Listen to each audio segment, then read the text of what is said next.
الحمد لله رب العالمين والعاقبة للمتقين والصلاة والسلام على سيدنا وحبيبنا وشفيعنا محمد صلى الله عليه وسلم وعلى آله وأصحابه وأتباعه أجمعين. أما بعد، فأعوذ بالله من الشيطان الرجيم. بسم الله الرحمن الرحيم.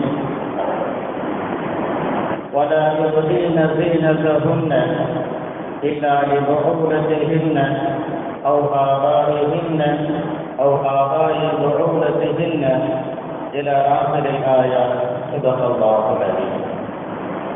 وقال نبينا سيدنا محمد صلى الله عليه وسلم: لا تسافر المرأة إلا مع ذي محرم. صدق النبي صلى الله عليه وسلم. سبحانك لا علم لنا إلا ما علمتنا إنك أنت العليم الحكيم. கண்ணியத்திற்கும் பாசத்திற்கும் உரிய பெரியோர்களே, சகோதரர்களே, இன்று நாம் எடுத்துக்கொண்டுள்ள தலைப்பு பொள்ளாச்சி சம்பவம் உணர்த்தும் படிப்பினைக்குரிய பாடங்கள். திருக்குர்ஆன் ஷரீஃபில் அல்லாஹ் தஆலா கடந்த கால சம்பவங்களை நிறைய பதிவு செய்திருக்கிறார். கடந்த கால சம்பவங்களை அல்லாஹ் தஆலா பதிவு செய்த நோக்கம் என்னவென்று சொன்னால், அதன் மூலமாக இந்த உம்மத், இந்த சமுதாயம் படிப்பினை பெற வேண்டும் என்பதற்காக. அதுபோன்று நம்முடைய சமகாலத்தில் நடக்கக்கூடிய சம்பவங்கள் மூலமாக, நிகழ்வுகள் மூலமாகவும் நாம் பாடம் பெற்றுக்கொள்ள வேண்டும், படிப்பினைகள் பெற்றுக்கொள்ள வேண்டும். நமக்கெல்லாம் தெரிந்த விஷயம்தான், கோவை மாவட்டம் பொள்ளாச்சி பகுதியிலே முகநூல் வழியாக பழகி 200க்கும் மேற்பட்ட இளம் பெண்களை சுமார் 20 நபர்கள் கொண்ட குற்றவாளி கும்பல் பாலியல் பலாத்காரம் செய்து 1500க்கும் மேற்பட்ட வீடியோக்கள் எடுத்து வைத்து அதன் மூலமாக பல வருடங்களாக பணம் சம்பாதித்த மோசமான நிகழ்வு தமிழகம் முழுவதும் மிகப்பெரிய அதிர்வலையை ஏற்படுத்தியிருப்பதை நாம் எல்லாம் அறிந்திருக்கிறோம். சமீப நாட்களாக கல்லூரி மாணவிகள் களத்தில் இறங்கி தமிழகம் முழுவதும் போராடக்கூடிய இந்த சூழ்நிலையை இந்த நிகழ்வின் மூலமாக நாம் பெற வேண்டிய, நம் சமூகம் பெற வேண்டிய, குறிப்பாக பெற்றோர்களும் இளம் பெண்களும் பெற வேண்டிய படிப்படிக்குரிய பாடங்கள் என்ன என்பதை நாம் பகிர்ந்து கொள்ளலாம். அன்பானவர்களே, பொள்ளாச்சி சம்பவத்திற்கு மிக முக்கியமான காரணம் செல்போன் தான். நாம் நம்முடைய பிள்ளைகளிடத்தில் மிக பராமுகமாக கொடுத்து வைத்திருக்கின்ற செல்போன்கள், அதிலும் குறிப்பாக ஆண்ட்ராய்டு செல்போன்கள், அதில் அவர்கள் பயன்படுத்தக்கூடிய ஃபேஸ்புக், வாட்ஸ்அப், ட்விட்டர், இது போன்ற சமூக வலைத்தளங்கள் மூலமாகத்தான் இன்று ஏராளமான தீமையான விஷயங்களும் நடைபெறுகிறது, நன்மையான விஷயங்களும் நடைபெறுகிறது. ஆனால் அதை விட தீமையான விஷயம் மிக அதிகமாக நடைபெறுகிறது. திருக்குர்ஆன் ஷரீஃபில் அல்லாஹ் தஆலா மதுபானத்தை பற்றி ஆரம்ப காலகட்டத்தில் ஒரு ஆயத்தை இறக்குவார். திருமறை வசனம் இருக்கும். يسألونك عن الخمر قل فيهما إثم يسألونك عن الخمر والميسر قل فيهما إثم كبير ومنافع للناس وإثمهما أكبر من نفعهما. இந்த மதுபானத்தை பற்றியும் சூதாட்டத்தை பற்றியும் இஸ்லாமின் துவக்க காலகட்டத்தில் அல்லாஹ் சொல்கிற பொழுது அதில் மக்களுக்கு நன்மை இருக்கிறது, ஆனால் நன்மையை விட தீமை அதிகமாக இருக்கிறது என்று அல்லாஹ் தஆலா குறிப்பிடுவார் என்று அந்த வசனம் நாம் பயன்படுத்தக்கூடிய செல்போனுக்கும் நம்முடைய வீட்டில் வைத்திருக்கின்ற தொலைக்காட்சி பெட்டிக்கும் கூட மிக சரியாக பொருந்தும். அது நன்மை இருக்கிறது, மறுப்பதற்கில்லை. நன்மை விட தீமைகள் அதிகமாகத்தான் இருக்கிறது. அன்பானவர்களே, இப்படி எல்லா விதமான ஆபத்துகள் நிறைந்த ஆண்ட்ராய்டு போனை நம்முடைய இளம் பெண்களுடைய கையிலே கொடுத்துவிட்டு, வாலிப ஆண்கள் பெண்களுடைய கையிலே கொடுத்துவிட்டு, முழுமையான சுதந்திரம், கட்டுப்பாடில்லாத சுதந்திரம் நாம் அவர்களுக்கு கொடுக்கிறோம் அல்லவா? இதுவும் இது போன்ற ஆபத்துகள் நடைபெறுவதற்கு மிக முக்கியமான காரணம்.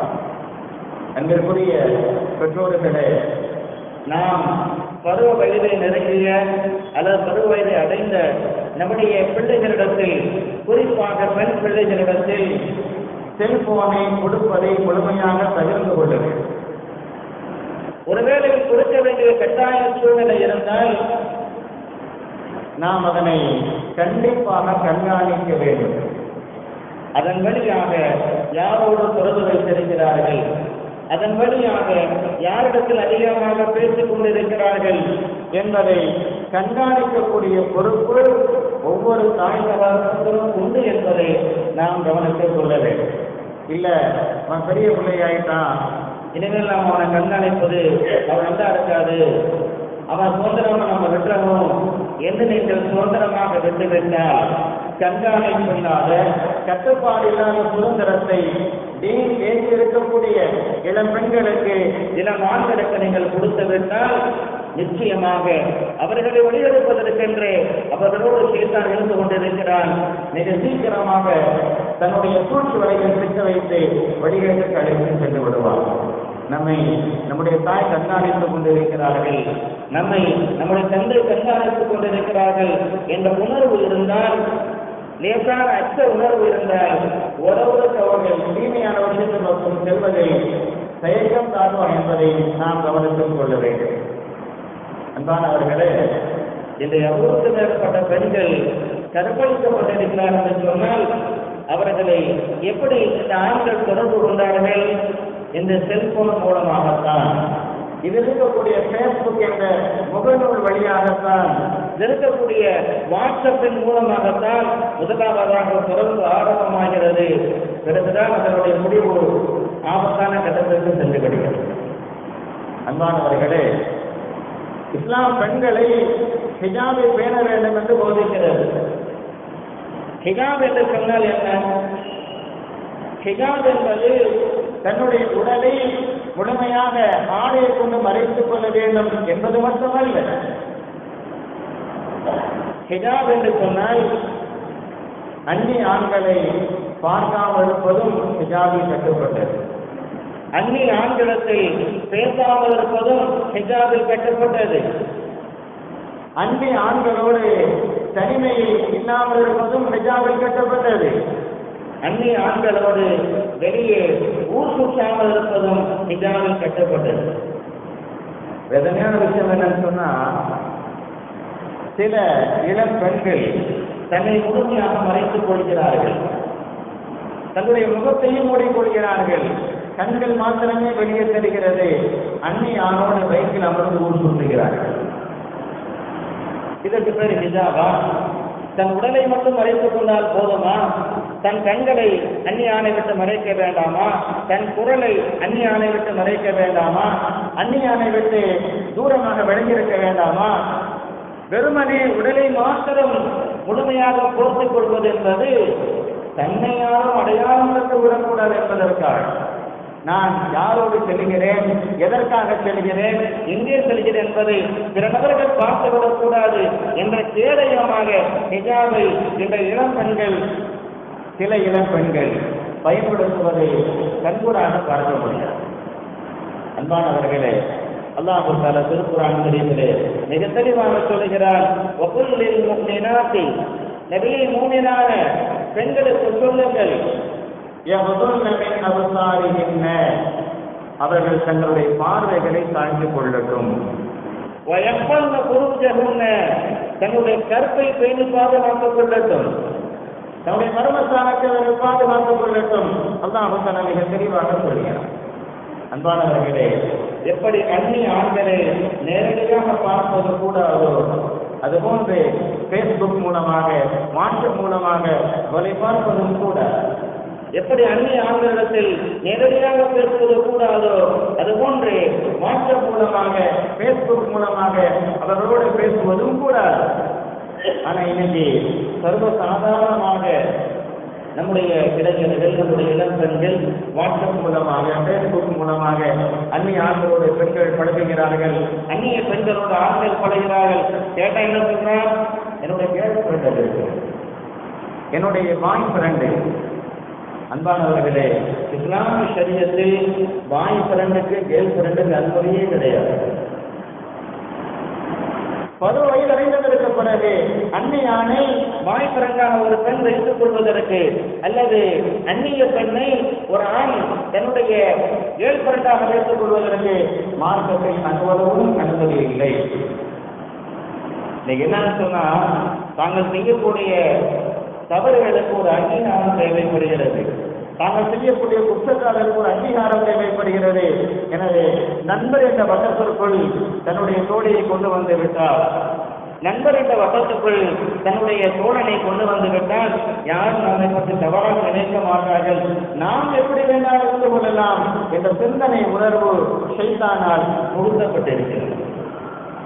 பெற்றோர்களுக்கு தெரியாமல் இருக்கலாம், சொந்த பந்தங்களுக்கு தெரியாமல் இருக்கலாம், படைத்த ரப்பல் ஆலமீன் அல்லாஹ் தஆலா பார்த்து கொண்டிருக்கிறார் அல்லவா?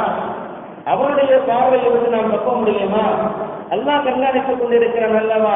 நீ யாரோடு சேருகிறாய், யாரோடு பழகிறாய், எந்த கண்ணத்தோடு நீ வெளியே செல்கிறாய், எங்கே செல்கிறாய் என்பதையெல்லாம் அல்லாஹ் தஆலா கண்காணிக்கவில்லையா? நம்மோடு இருக்கக்கூடிய 2 மாணவர்கள் அதையெல்லாம் பதிவு செய்யவில்லையா? நம்முடைய இளம் பெண்களுக்கு, நம்முடைய சந்ததிகளுக்கு இதையெல்லாம் நாம் சொல்லிக் கொடுக்க வேண்டும். சங்கமிக்கவர்களே, இரையற்ற உணர்வும் நம்மை சுற்றி மலர்மார்கள் கண்காணித்துக் கொண்டிருக்கிறார்கள் என்ற சிந்தனையும், நம்முடைய தாயாரும் நம்முடைய தந்தையாரும் வாட்ச் செய்து கொண்டிருக்கிறார்கள், நம்மை பார்த்துக் கொண்டே இருக்கிறார்கள், கண்காணித்துக் கொண்டிருக்கிறார்கள் என்ற லேசான உணர்வும் நம்முடைய பிள்ளைகளுக்கு இருந்தால் இன்ஷா அல்லாஹ் அதுவே அவர்கள் தவறான வழிக்கு செல்வதை விட்டு தடுக்கக்கூடிய கேடயமாக.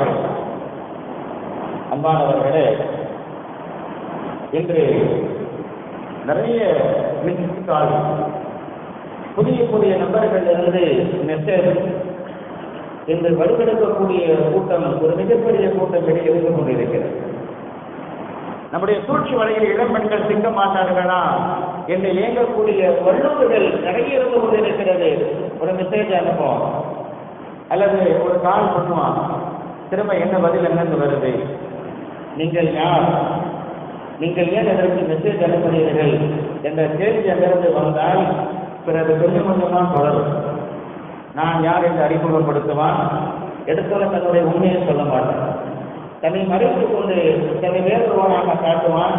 அந்த பழக்கம் கொஞ்சம் கொஞ்சமாக நீடித்து அவன் அனுப்பிய மெசேஜருக்கு அல்ல அவன் செய்த ஒரு காலத்துக்கு திரும்ப பதில் கொடுத்த விளைவு என்ன சொன்னால், கடைசி இந்த பெண் தன்னுடைய கருப்பை இழந்து, தன் மானத்தை இழந்து, இது தன் குடும்பத்திற்கு தெரிந்துவிடக்கூடாது என்பதற்காக தற்கொலை செய்யக்கூடிய பல நிகழ்வுகள் நடந்து கொண்டுதான் இருக்கிறது. பொள்ளாச்சி சம்பவத்திலேயும் அதிர்ச்சிகரமான ஒரு தகவல் வருகிறது.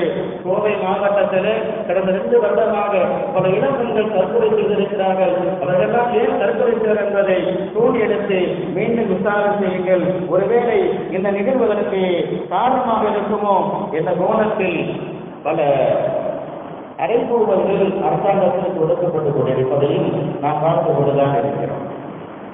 அன்பானவர்களே, நாம் அந்த பிள்ளைகளுக்கு சொல்லிக் கொடுக்க வேண்டும். யாரிடமிருந்தாவது ஏதேனும் ஒரு மெசேஜ் வந்தால் அந்த நம்பர் நமக்கு அறிமுகம் இல்லாத நம்பராக இருந்தால் நீங்கள் திரும்ப செய்யாதீங்க, பதில் கொடுக்காதீர்கள். அறிமுகம் இல்லாத ஒரு ஆடிலிருந்து உங்களுக்கு போன் வந்தால் அந்த ஆளோடு நீங்கள் பேசாதீர்கள், உடனே அந்த தொடர்பை நீங்கள் துண்டித்து விடுங்கள். இந்த விஷயத்தை நம்முடைய பிள்ளைகளுக்கு சொல்லிக் கொடுக்க வேண்டும். யாருன்னா கேட்டு பார்ப்போமே, எதுக்குதான் போன் செஞ்சாங்கன்னு சொல்லி தெரிஞ்சு போவேன் என்று ஆரம்பிக்கக்கூடிய அந்த தேடல் பிறகு அந்த நபரை நேரடியாக பார்க்க வேண்டும், அந்த நபரோடு நாம் தனிமையிலே சந்திக்க வேண்டும் என்பது வரை சென்று பிறகு என்னவாகிறது, உன்னை நம்பி வந்தேனே, கடைசியில நீ இப்படி ஒரு கூட்டத்தை கொண்டு வந்துட்டியே என்று அழக்கூடிய அபய குரல்கள் தான் என் தமிழகத்திலே ஒழித்துக் கொண்டிருக்கிறது. அன்பானவர்களே, மிக மோசமான சித்தனாவான காலகட்டத்தில் வாழ்ந்து கொண்டிருக்கிறோம். நம்முடைய பெண் குழந்தைகளை, நம்முடைய இளம் பெண்களை காம கொடூரர்களிடமிருந்து பாதுகாக்கக்கூடிய ஒரு கட்டாய சூழ்நிலையிலே ஒவ்வொரு தாய்மார்களும் தந்தைமார்களும் இருக்கிறார் என்பதை நாம் கவனத்தில் கொள்ள வேண்டும். நாம் நம்முடைய பிள்ளைகளை கவனக்குறைவாக விட்டுவிட்டோம் என்று சொன்னால் நிச்சயமா ஒரு நாள் ஒன்று நம்முடைய குடும்பத்தின் மானம் போகும், அல்லது நம்முடைய பிள்ளை நம்மை விட்டு சென்று விடுவார்கள். அவருடைய உயிரைந்த உலகத்தை விட்டு செல்லக்கூடிய அபாயமான கட்டம் ஏற்படும். எனவே தான் நாம் மீண்டும் மீண்டும் சொல்கிறோம், பெற்றெடுத்த ஒவ்வொரு பெற்றோர்களும் தன்னுடைய குழந்தையை கரைத்து எடுக்கிற வரை கண்காணிப்பது கடமை என்பதை நாம் கவனத்தில் கொள்ள வேண்டும். இன்னைக்கு மோசமான காலகட்டம். இஸ்லாமிய ஷரியத் என்ன சொல்கிறது? பெண்கள் தங்களுடைய அழகை வெளிப்படுத்தக்கூடாது என்று மார்க்கம் சொல்லுகிறது. அல்லாஹ் தஆலா குர்ஆன் ஷரீஃபில் பேசுகிறான், وَلَا يُبْدِينَ زِينَتَهُنَّ إِلَّا لِبُعُولَتِهِنَّ أَوْ آبَائِهِنَّ أَوْ آبَاءِ بُعُولَتِهِنَّ. பெண்கள் தங்களுடைய அழகை, தங்கள் அலங்காரத்தை கணவனுக்கு தவிர யாருக்கும் வெளிப்படுத்தக்கூடாது, தன்னுடைய தகப்பனாரை தவிர யாருக்கும் வெளிப்படுத்தக்கூடாது என்று அல்லாஹ் தஆலா மகரமான ஒரு பட்டியல் கொடுக்கிறார். யாரையெல்லாம் திருமணம் முடிக்க மார்க்கத்தில் தடை செய்யப்பட்டிருக்கிறதோ அவர்களை தவிர மற்றவர்களுக்கு வெளிப்படுத்தக்கூடாது என்று அல்லாஹ் ஒரு பட்டியலை கொடுத்திருக்கிறார். மகரமான ஆண் யாரை திருமணம் செய்வது மார்க்கத்தில் தடை செய்யப்பட்டிருக்கிறதோ அப்படிப்பட்ட ஆண்களுக்கு முன்னால் மட்டும்தான் ஒரு பெண் தன்னுடைய அழகை அலங்காரத்தை வெளிப்படுத்த வேண்டுமே உடைய அந்நிய ஆண்களுக்கு முன்னால் தன் அழகை அலங்காரத்தை வெளிப்படுத்தக்கூடாது மார்க்கம் சொல்கிறது. ஆனால் இன்னைக்கு என்ன நிலைமைங்க, இன்றைய சூழ்நிலை என்னன்னு சொன்னா, ஒரு பெண், இளம் பெண் அல்லது குடும்ப பெண் என்ன செய்கிறாள்? தன்னை அலங்கரித்து, தன்னை அழகாக அவள் போட்டோ எடுத்து ஃபேஸ்புக் மூலமாக, வாட்ஸ்அப் மூலமாக, இந்த புதுசாக உங்களுக்கு டிக்டாக்கின் மூலமாக என்ன செய்கிறார்? வெளிப்படுத்துகிறார். தனக்கு எத்தனை பேர் லைக் கொடுக்குறாங்க, எத்தனை பேர் தன்னை பாராட்டுறாங்க, எத்தனை பேர் புகழ்றாங்க. நவுது பில்லாஹ் என்றால் அல்லாஹ் பாதுகாக்க வேண்டும், நம்முடைய சந்ததிகளை பாதுகாக்க வேண்டும், நம்முடைய இளம் பெண்களை பாதுகாக்க வேண்டும், நம்முடைய இஸ்லாமிய பெண்களை பாதுகாக்க வேண்டும் என்று எப்படிப்பட்ட மொத்தமான சூழல் இருந்து கொண்டிருக்கிறோம் என்று சொன்னால், தன் அழகை மறைக்க வேண்டிய பெண் தன் அழகை உலகத்திற்கு வெளிச்சம் போட்டு காட்டுகிறார். யாரெல்லாம் தன்னை ரசிக்கிறார்கள், யாரெல்லாம் தன்னை பாராட்டுகிறார்கள் என்பதை எதிர்பார்க்கிறார். அப்படிப்பட்ட ஒரு மோசமான காலத்தில் நாம் ஆண்டு கொண்டிருக்கிறோம். நம்முடைய பிள்ளைகளுக்கு இஸ்லாமிய ஷரியத்தை சொல்லிக் கொடுக்க வேண்டும், மார்க்கத்தை கற்றுக் கொடுக்க வேண்டும். உன் அழகை அந்நிய ஆண்களுக்கு முன்னால் வெளிப்படுத்துவது பாவமான காரியம், குற்றமான விஷயம். அல்லாஹ்வின் மூலமாக கோபப்படுகிறான். நாளை மறுமை நான் உன்னை கண்டிப்பான் என்பதையெல்லாம் நம்முடைய பிள்ளைகளுக்கு சொல்லிக் கொடுக்க வேண்டும். அன்பானவர்களே, இன்று நான் யதார்த்தமாக தான் ஷேர் பண்ணோம். இப்படி ஆகும் நினைக்கிற பாதிக்கப்பட்டதற்கு பிறகு பெண்கள் சொல்லக்கூடிய பல கூற்று யதார்த்தமாக தான் நாங்கள் பழக்கணும், யதார்த்தமாக தான் நான் என்ன செஞ்ச போட்டோவை அனுப்புனேன். நீங்கள் ஷேர் செய்யக்கூடிய உங்களுடைய அழகான அல்லது கவர்ச்சிகரமான போட்டோக்கள் அதை பார்க்கக்கூடிய அந்நிய ஆண்கள் அவர்கள் நல்லவர்களும் இருப்பார்கள், அவர்களில் மிக மோசமான தன்மை உள்ளவர்கள் இருப்பார்கள். உங்கள் கருத்தை சூறையாடியே தீர வேண்டும் என்று கங்கணங்கத்தை உங்களை பின்தொடரக்கூடிய ஆண்கள் கண்டிப்பாக இருப்பார்கள். ஒரு கருப்பு பறிபோனதுக்கு பிறகு இப்படியாச்சு அப்படியாச்சு என்று புலம்புவதில் எந்த விதமான அர்த்தம் கிடையாது. அன்பானவர்களே, அந்நிய ஆண்களை நம்பி அவனுடன் வெளியே செல்வது கூடாது என்பது இஸ்லாமிய சட்டம். அந்நிய ஆண்களுடன் செய்யக்கூடாது, நீங்க எங்கேயும் போகக்கூடாது. இன்னைக்கு பொன்னாடி சம்பவம் மிக தெளிவாக வெளிச்சம் போட்டு உலகத்தை காட்டுகிறது. இஸ்லாம் சொல்லக்கூடிய ஒவ்வொரு சட்டமும் அது நிதர்சனமான உண்மை, அது மனிதனுக்கு பயன் தரக்கூடியது. எதை செய்யக்கூடாது என்று சொன்னதோ அதை செய்தால் மனித சமூகத்திற்கு தீங்கிழக்கும் என்பதை அவ்வப்போது அல்லாஹ் தஆலா உலகத்திற்கு வெளிச்சம் போட்டு காட்டிக் கொண்டே இருக்கிறார். இந்த பொல்லாத நிகழ்வுகளும் அதை நமக்கு வெளிச்சம் போட்டு காட்டுகிறது. உன்னை நம்பிக்கான வந்தேன், இப்படி என்ன மோசம் பண்ணிட்டியே என்று சொல்லக்கூடிய கூற்றுகள் வந்து கொண்டிருக்கிறது. அன்பானவர்களே, பெண்கள்கிட்ட பலகீனமான தன்மை, உடல் அளவில் மட்டும் பலகீனமானவர் அல்ல, உள்ளத்தாலும் பலகீனமானவர். தன்னை யாராவது புகழ்ந்தா அவன் நம்பிடுவான். தன்னை யாராவது ரொம்ப அழகா இருக்கு, நீ உடுத்திருக்கிற ட்ரெஸ் ரொம்ப அற்புதமா இருக்கு, கொஞ்சம் புகழ ஆரம்பிச்சா உடனே என்ன செய்வான், அவனை நம்பி விடுவார். கொஞ்சம் தாராளமாக செலவு செய்ய ஆரம்பித்தால், அந்த பெண்ணுக்காக வேண்டிய நான் கொஞ்சம் தாராளமாக செலவு செய்ய ஆரம்பித்தால் தன்னையே கொடுப்பதற்கு தயாராக கிடையாது. வாழ்ந்தா உங்களோட தான் நான் வாடுவேன், வேற எவனையும் கல்யாணம் முடிக்க மாட்டேன் என்று சொல்லக்கூடிய மனநிலைக்கு என்ன செய்யறாங்க, அந்த பெண் ஆளாகி விடுகிறார்கள். இந்த பலகீனத்தை சில மோசமான தன்மையுள்ள ஆண்கள் மிக சரியாக பயன்படுத்திக் கொள்கிறார்கள். பேஸ்புக் மூலமாக, வாட்ஸ்அப் மூலமாக முதலாவதாக புகழ்வது, புகழுக்கு அடிமையாக்கி பிறகு சந்தோஷப்படுத்துவது, பிறகு வெளியே அழைத்து சென்று ஆரம்பத்தில் அவர்களுக்கு என்னவெல்லாம் கேட்கிறார்களோ அதையெல்லாம் தாராளமாக வாங்கி கொடுக்கிறது. அவன் நம்பிடுவான். அந்த பெண் விளங்குவதில்லை. மீனை பிடிக்கக்கூடிய மீன்பிடிக்காரன் அவன் தூண்டில் போடுகிற பொழுது அந்த தூண்டில் மாட்டிருக்கக்கூடிய மண் புழு அது அந்த மீனை பிடிப்பதற்குத்தான் என்பதை அந்த மீன் உணர்வதில்லை. தனக்காக ஒரு இறை கிடைத்திருக்கிறது என்பதாக அந்த மீன் நம்புகிறது. பிறகு அந்த மீன் பிடிக்கக்கூடியவன் தூண்டில் வெளியே எடுத்ததற்கு பிறகுதான் ஆகா நாம் சிக்கி விட்டோமே, மாட்டி விட்டோம் என்பதை உணர்கிறது. அதற்கு அல்லாஹ் தஆலா பகுத்தறிவை கொடுக்கவில்லை, அதற்கு அல்லாஹ் தஆலா ஆதரவை கொடுக்கவில்லை. ஆனால் மனிதனுக்கு அல்லாஹ் தஆலா பகுத்தறிவை கொடுத்திருக்கிறான். வேதனையான விஷயம் என்னவென்று சொன்னால், பகுத்தறிவு கொடுக்கப்பட்ட மனிதன் மாத்திரமல்ல, படிக்கக்கூடிய இளம் பெண்கள், கல்லூரியில் படிக்கக்கூடிய இளம் பெண்கள், ஏன் பேராசிரியர் இருக்கக்கூடிய இளம் பெண்கள், ஏன் மருத்துவராக படிக்கக்கூடிய பெண்கள் கூட இந்த சூழ்ச்சி வழியில் சிக்கியிருக்கிறார்கள் என்று சொன்னால் நம்பி மோசம் பெறுகிறார்கள். அதைத்தான் இஸ்லாம் சொல்கிறது, அந்நியான நம்பாத, அந்நியானுக்கு பின்னால போகாத, அந்நியானோடு பிரயாணம் செய்யாத. இதைத்தானே 14 நூற்றாண்டுக்கு முன்பதாக இஸ்லாம் மிக தெளிவாக சொன்னது. நான் நம்பித்தான வந்தேன் என்று சொல்லக்கூடிய இந்த கூற்று இஸ்லாத்தினுடைய அந்த தாற்பயத்தை மிக தெளிவாக எடுத்து சொல்கிறது. பெருமானார் ரசூல் ஸல்லல்லாஹு அலைஹி சொன்னார்கள், லா துஸாஃபிருல் மர்ஆ இல்லா மஅதி மஹரம். எந்த ஒரு பெண்ணும் அந்நிய ஆணோடு பிரயாணம் செய்ய வேண்டாம். என்னை இவன் திருமணம் முடித்துக் கொள்வான், நான் இவனை காதலிக்கிறேன் என்பதை அன்பி செல்லக்கூடிய இடம் பெண். அவனுக்கு பின்னால் மிகப்பெரிய ஒரு இளைஞர் பட்டாளம் இருக்கிறது, எல்லோரும் சேர்ந்து தன்னை நாசம் செய்கிறார் என்பதை பிறகுதான் உணர்கிறாள். பிறகு இந்த விஷயம் வெளியே தெரிந்துவிட்டால் நாம் குடும்பம் ஆகும் போதுவிடுமே என்பதற்காக தன்னைத்தானே தற்கொலை செய்து கொள்கிறார்.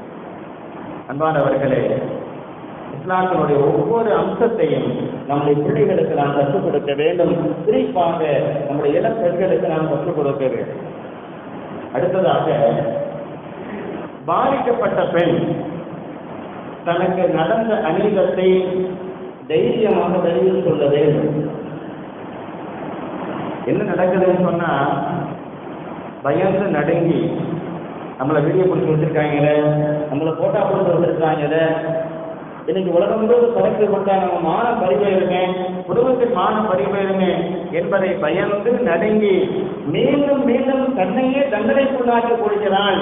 மீண்டும் மீண்டும் தன்னை கொடுத்து நாசம் செய்துகிறாளே ஒழிய தனக்கு அநீதம் எடுத்தவனை தண்டிக்க வேண்டும் என்ற தைரியம் பெண்களுக்கு வருவதில்லை. அல்ஹம்துலில்லாஹ், யாரோ ஒரு பெண்ணுக்கு அல்லாஹ் அந்த தைரியத்தை கொடுத்தான். அந்த பெண் அவள் எங்கே வருகிறாள், தன்னுடைய சொந்த அண்ணன் வந்து சொல்றா, எனக்கு இந்த மாதிரி ஒரு முழு நடந்துருச்சு. இவன் தான் மகரம், உடன் பிறந்தவன் மகரம், தனக்கு பிறந்த பிள்ளை மகரம், தன்னுடைய தாய் தகப்பனோடு பிறந்தவர்கள் மகரம். மகரமான ஆட்டை வந்து அந்த பெண் சொல்லுகிறாள். உடனே அவன் கோபமடைந்து கொதித்தெழுந்து யாரெல்லாம் இந்த தவறை செய்தார்களோ அவர்களை தானே சென்று முதல்ல தண்டிக்கிறார். தன்னுடைய நண்பர்களை சென்று அடித்து துவம்சம் செய்து பிறகு எங்க வர காவல்துறைக்கு வந்து புகார் கொடுக்கிறார். என் தந்தைக்கு இது போன்ற குழுவு நடந்திருக்கிறது, அவர் அந்த குற்றவாளிக்கு தண்டனை கொடுங்க. அன்பானவர்களே, நம்முடைய பிள்ளைகளுக்கு சொல்லிக் கொடுக்க வேண்டும். எங்காவது யார் மூலமாவது உனக்கு அநீதம் நடந்தால் உடனே நீ உன் தந்தையிடத்தை தெரியப்படுத்த வேண்டும், உன் தாயாரிடத்திலே தெரியப்படுத்த வேண்டும், உன் குடும்பத்தாரத்தை தெரியப்படுத்த வேண்டும் என்பதை நாம் சொல்லிக் கொடுக்க வேண்டும். இன்னைக்கு பல பெண்கள் அந்த தவறை செய்ய மறந்த காரணத்தினால், பல பெண்கள் அந்த உண்மையை வெளியே கொண்டு வர மறந்த காரணத்தினால் 7 வருஷ காலமாக இந்த குற்றம் நடந்திருக்கு. கடந்த 7 வருஷ காலமாக முதல் வருஷத்திலேயோ யாராவது ஒரு பெண்மணி துணிச்சலாக தனக்கு நேர்ந்த அனிதத்தை வெளியே கொண்டு வந்து அவர் வைத்திருந்தால் இந்த 6 வருஷ காலமாக பாதிக்கப்பட்ட பெண்கள் எல்லாம் பாதுகாக்கப்பட்டிருப்பாங்களே இல்லையா? எத்தனை குடும்பம் பாதுகாக்கப்பட்டிருக்கும்? பெருமானார் ரசூல் ஸல்லல்லாஹு அலைஹி வஸல்லம் இந்த உம்மத்துக்கு மிக தெளிவாக சொன்னார்கள், அல்லாஹ் தஆலாவுடைய மிகப்பெரிய கிருபை. எல்லா படிப்படைக்குரிய விஷயங்களையும் பெருமானார் ரசூல் ஸல்லல்லாஹு அலைஹி வஸல்லம் அவர்கள் நமக்கு சொல்லி இருக்கிறார். அது ரசூலுல்லாஹ் சொன்னாங்க, ஒரு முஃமின், ஒரு இறை விசுவாசி, ஒரு பொந்திலே, ஒரு துவாரத்திலே 2 முறை கொட்டுப்பட மாட்டான். அப்புறம் என்னங்க அர்த்தம்? ஒரு முறை அடி வாங்கிட்டான்னு சொன்னா மீண்டும் அடி வாங்குவதற்கு தன்னை கொடுக்க மாட்டான். ஒரு தடவை அடி வாங்கிட்டான்னு சொன்னா மீண்டும் தன்னை சுதாரித்துக் கொள்வான், தன்னை தற்காத்துக் கொள்வான், மீண்டும் தனக்கு அந்த அநீதம் நடக்காமல் தன்னை பாதுகாத்துக் கொள்வான் என்று பெருமானார் ரசூலுல்லாஹ் சொல்லியிருக்கிறார்.